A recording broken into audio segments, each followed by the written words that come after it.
Before this video starts, I need to make a few things very clear. This review has been conducted with the expectation that you have played, at the very least, Trails of Cold Steel 3. Cold Steel 4 itself was built with that same expectation. In fact, it's built with the expectation that you played or are at least very familiar with the other games in the franchise as well. If you haven't yet played any games in the Trails series, by all means check out any of my other Trails reviews, because this video here will inherently spoil parts of Trails of Cold Steel 3. And for added dramatic effect, it will imply extremely heavy spoilers right from the get-go. So, you've been warned. Secondly, a review code for this game was provided by NIS America.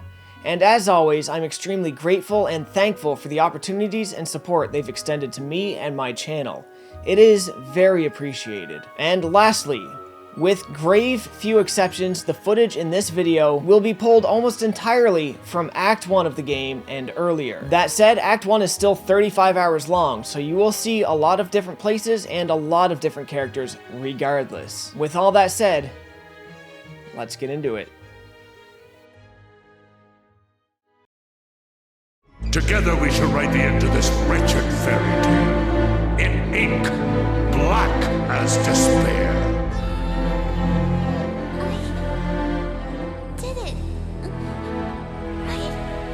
Thor's military academies, Class 7, new and old, the Triple S, the Bracer Guild, the Stalsritter and the Gralsritter, Ouroboros, the Gnomes and the Black Workshop, the Hexen Clan and the Witches, Divine Knights, Ion, Soldats, the Iron Bloods, Rufus, Alberea, Black Alberic, and the Blood and Iron Chancellor himself, Gileath Osborne. Pawns, knights, bishops, rooks, kings, and queens. Over the course of the last 8 entries, the pieces were assembled all across the chessboard known as Zemuria. The first few moves have been taken, and the plan has been set in motion for blood to be spilled and for the ultimate checkmate to occur, engulfing the land in a war that will ultimately spell doom for humanity as they know it. As we begin Trails of Cold Steel 4, this is the situation. Where last we left off, an ancient curse was given new life, left to reign its dark influence across Erebonia, stoking flames of hatred in the hearts of man and manipulating them into a course of chaos, pushing them foolhardily into a war against their neighboring country of Calvard over perceived differences in opinion about the independence of the annexed state of Crossbell. Tensions run high in Erebonia,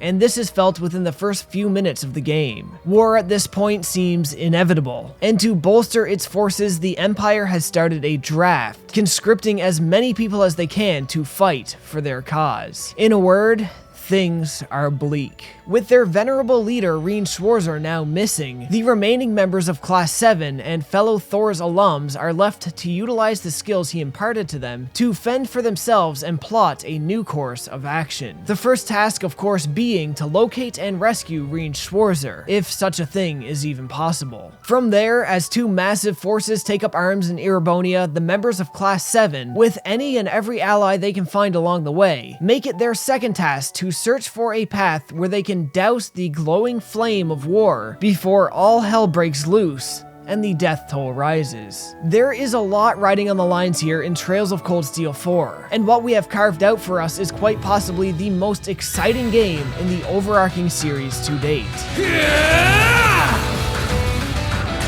Eat steel! Damn it! There's no way I'll make it in time! You damn fool! Activate combat links! Time to get a little serious. I got a good one!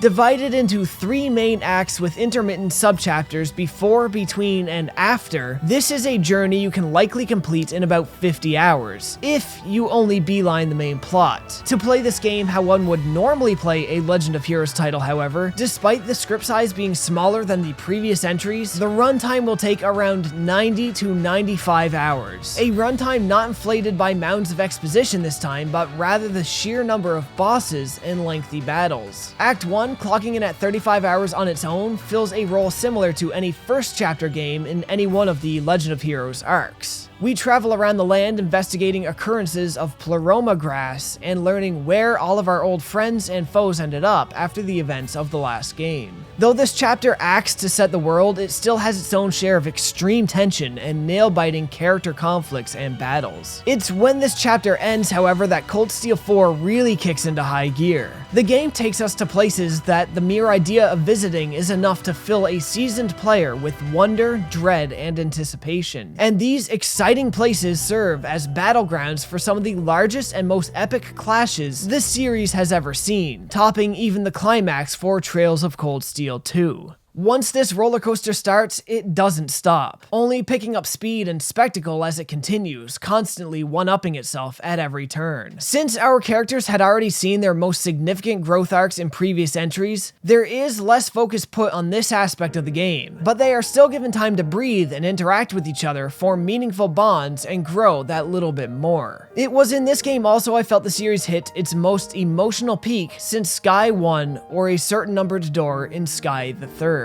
I'm not ashamed to admit that at one point this game broke me down pretty hard. I laughed, I cried, and I flirted with a hot teacher, and I felt my palms sweat and my heart race at every major jaw-dropping encounter. It gave me experiences I will never forget. Even with the knowledge of Hajimari no Kiseki on the horizon, seeing this saga reach its conclusion has been one of the most cathartic gaming experiences of the generation. And if you've been keeping up with the Cold Steel arc at all, you owe it to yourself to see the end of this wretched fairy tale written in ink black as despair. However, as exciting and emotionally riveting as this game is, it kind of feels like it was written in ink black as despair, as in it's possibly the lowest point in the current continuity in terms of its writing prowess. So let's talk about that, I guess. Now, I don't want anybody to freak out too much about this. I already professed my love of this game and how much it affected me, so it's not like this completely overshadowed the experience.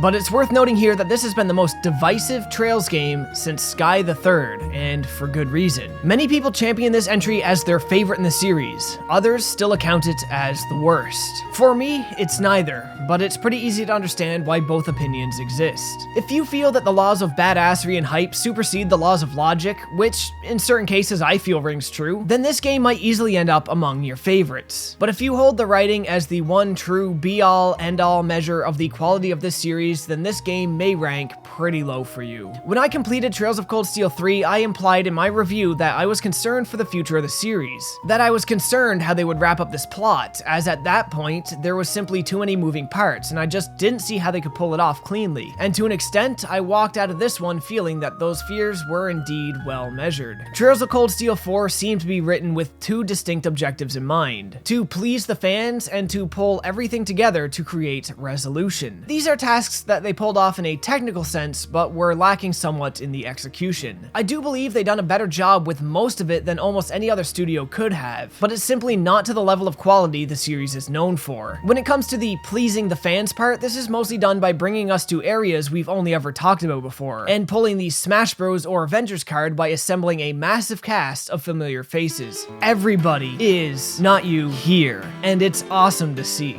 Some moments in this game really just revolve around bringing 30 to 40 of these people face to face for conversations and deliberation. And though that could sound mundane on the surface, it is an absolute treat for longtime fans. Quite often, with sudden star appearances, it drew the classic hell yeah out of my lips. Other massive cast meetups result in 4 or 5 way simultaneous battles. And this is something that could only work as great and on such a grand scale as it did after spending as many games as they did assembling the cast. Thing is, a lot of the cast appearances and introductions are rather poorly incorporated and seem to lack any good amount of foreshadowing or logical excuses. And with the cast being as big as it is, you may find these frequent appearances to get repetitive, especially in Act 1. Kiseki games in general have a long history of sudden character appearances to save the day for our main heroes. And up until this entry, I've been pretty forgiving of it, with them never having actually felt like much of a deus ex machina. The excuses for their appearances previously have always been rather fleshed out and understandable. But here, maybe just because they had to do it so many times, the excuses got pretty thin and pretty hard to believe. The same goes for their second objective for this game, how they pull all 9 games together and attempt to solidify the grand unity between them all. While the answers given work out, technically, they often come across as too far-fetched and convoluted to put faith in, and it really feels like the ideas were cobbled together and not planned for as they should have been.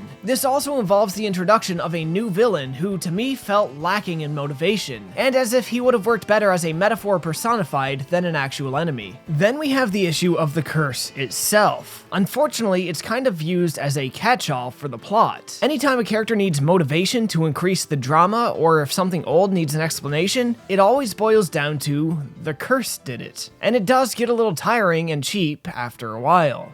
Both objectives unfortunately come to a head with the ending of the game, of which there are 2. A normal ending and the canon true ending. In my humble opinion, the normal ending was the better and more believable of the 2. The true ending seemed to sacrifice all logical plot progression for the sake of fan service, and while the fan service spoke to me, it certainly didn't feel well earned. So, suffice to say the least, there is a bit of a mess in this game's writing from time to time, and that feeling will be compounded even further if you haven't played the previous games, probably leaving you scratching your head as to why there's so many characters with so little screen time and development. Psst, it's because they got their arcs already in the other games. You might have missed them. Check them out, they're pretty good.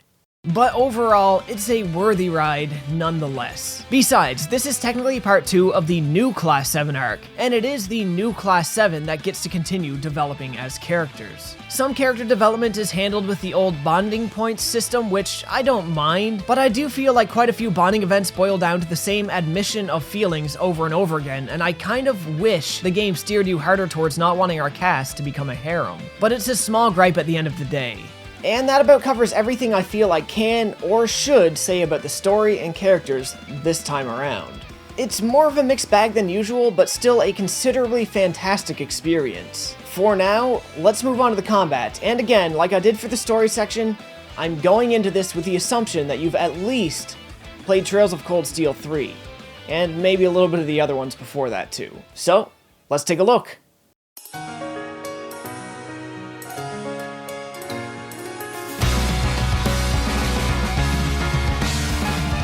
For the most part, Cold Steel 4 retains the battle system and interface seen in Cold Steel 3, only adding slight tweaks to some things and bringing back mechanics that were mostly axed in the last entry. Arts, Lost Arts, Crafts, S-Crafts, EP, CP, BP, Orbments, the AT chart, and turn order effects chart all still work the same as they always have. Really, very little has changed. Perhaps the most substantial changes come with the battle orders. For the most part, battle orders have been significantly nerfed in this entry. They're still useful and powerful enough that you'll want to use them as often as you can, but they are nerfed nonetheless. That's not to say you can't restore them to their original glory, however. Cold Steel 4 uses this as an opportunity to reintroduce trial chests, special chests containing large monsters and unique battles located throughout the world, and only able to be opened by specific groups of people. As a reward for overcoming a trial chest, one of your participating characters gets their battle orders leveled up. Another change to battle orders can be seen in certain boss battles, where bosses can give orders of their own that not only give them buffs or debuff you, but they also cancel your order and lock you from being able to cast a new one until theirs is over. This can add a neat gimmick to combat and get you to strategize in new ways that you may not have prepared for.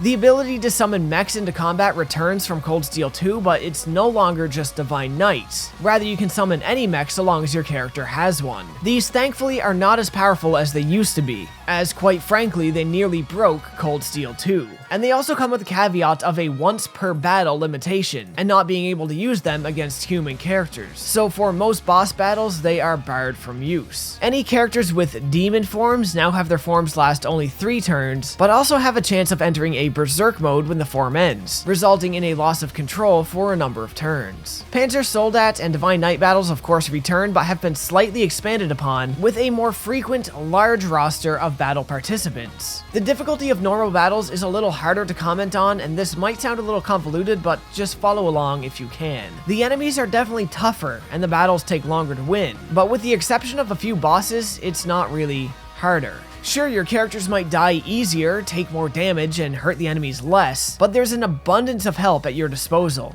Submaster Quartz have had their limitations unlocked, so multiple people can slot the same Submaster Quartz, making it easy to give anybody and everybody really good healing and revive arts at all times. Multiple people can summon mechs into battle, and multiple people have demon forms. If you're so inclined, you can make exploit builds. It's not really my style, but it is an option. And likely the thing that keeps this rather easy is the sheer number of party members always at your disposal. This guarantees that in the unlikely event that all your main fighters die, 4 more will just pop up to take their place. And it's incredibly unlikely that you're going to lose them as well. Furthermore, you can swap characters out without losing turns. So if you want to spam 8 S-crafts back to back, that can be done. In addition to nerfing your battle orders and adding a berserk effect to the end of demon modes, there are a couple things that help balance the game a little bit. One of the easiest to notice is Fee's drop in evasion rate. She certainly still dodges like nobody's business, but she isn't as broken straight out of the box. It seems they made some attempts to address the issues with the OP cast members from previous games. They also boosted the max BP you can hold up to 7, so you're no longer having to pick and choose between brave orders and link attacks.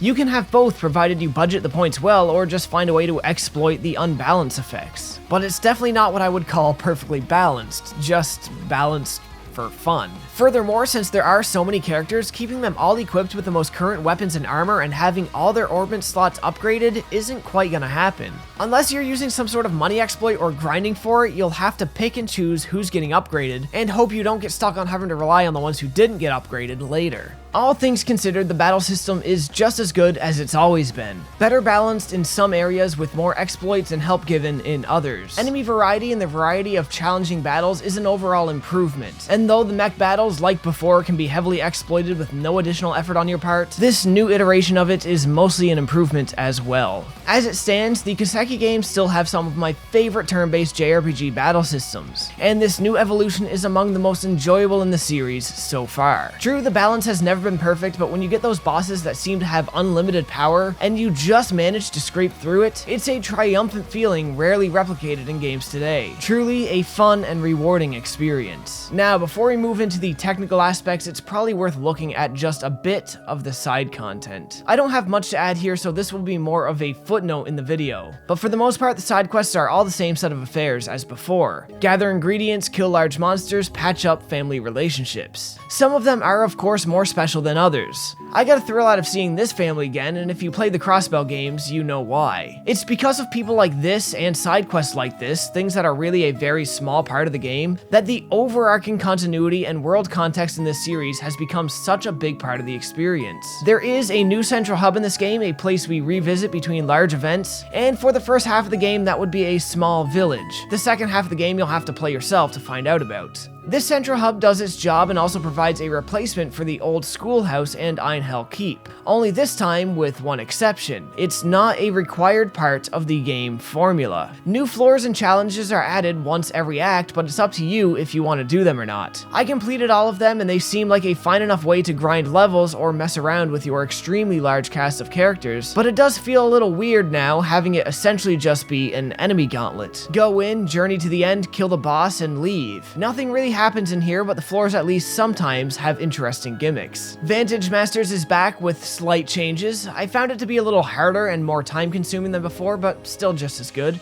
Other games from the Crossbell arc make an appearance, such as the Michelin Minigames and Pom Pom Pom, the Puyo Puyo Versus clone. The casinos as well offer a fun game of blackjack if you're into that, or if you're like me, you'll just head there to listen to the sick jazz. You also have some more passive objectives to collect and report monster data, photos of scenic locations, and books throughout your journey in exchange for rewards. There's a bit more side quests and minigames going on, but that should cover about the bulk of it. Oh yeah, and of course, fishing. There's also fishing. Cold Steel 4 puts forward a great showing that upholds the series' high standards, and in some areas, at some times, even surpasses it, which really is exactly what any game at the end of a saga should be doing. Now, this just leaves us with one more thing to look at. As exciting and full as this adventure may be, it wouldn't be too grand if it absolutely failed to perform technically. Now, would it? I mean, it doesn't fail. It performs pretty well. I'm just trying to figure out a way to segue into the next section, and not doing a very good job of it. So let's look at the technical aspects now. There are a couple things in here that may raise some eyebrows. So let's start with the performance. The game runs mostly on par with the PlayStation 4 version of Cold Steel 3. Although where Cold Steel 3 had 2 entire areas where the frame rate ran considerably lower, Cold Steel 4 has 1 room. That's right, not an entire zone, building, town, or dungeon, literally just 1 room. I can't show it off here because it occurs very late game and it would spoil a couple character reveals for you, but it would be a part of the docks in the Michelin theme park. To be honest, it's not even really noteworthy, but as my only occurrence of slowdown, I might as well put it out there. Graphically, things are the same as before, wonderful anime-styled character models and boxy buildings and cars which sell the game's unique art direction. Monster designs are as awesome as always, and one thing I never really get to talk about that I adore about this series is that it never really aims to make things look incredible by making them massive. Yet so many areas in these games are scenic because the layout and composition is incredible. Small towns in a Kiseki game look so much more interesting than larger towns in many other RPGs, as each town has its own art direction influenced by the history and purpose of the land, and the way each town is laid out is incredibly unique, setting it apart from everything else. No grid pattern towns with copy-paste buildings here. I did have one technical issue at least, a weird flickering issue with Gaius's overworld attack, so epileptics be warned, and there is still that sidelined budget stuff, like character weapons disappearing when they put them away. Also, some of the animal animations look incredibly janky. The sheep's walk cycle gets funnier the longer you look at it, and some of the dogs have weird quirks too, but these things really don't bother me at all. In terms of the sound, the OST is fantastic. I mentioned the amazing jazz track from the casino earlier, which would be among one of my favorites.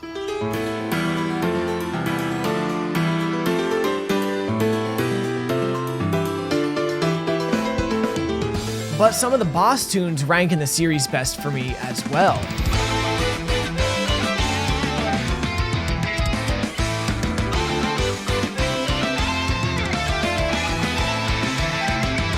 On the voiceovers, this is the area that may raise some eyebrows. Unfortunately, whether due to COVID, budget, or contractual agreements, or whatever, some voice actors have not reprised their roles. And although the new actors do a wonderful job filling the shoes of their predecessors, they simply don't feel like as great of a fit anymore. This isn't the first time voice actors have been replaced, but it definitely feels like the most significant changes yet. The best voice in the series, in my opinion, that of Gileath Osborne, was one of the ones that were on the chopping block. But huge props do have to go to the guy who filled this role, as I believe the casual observer likely won't even notice the difference. Alberic, that's quite enough.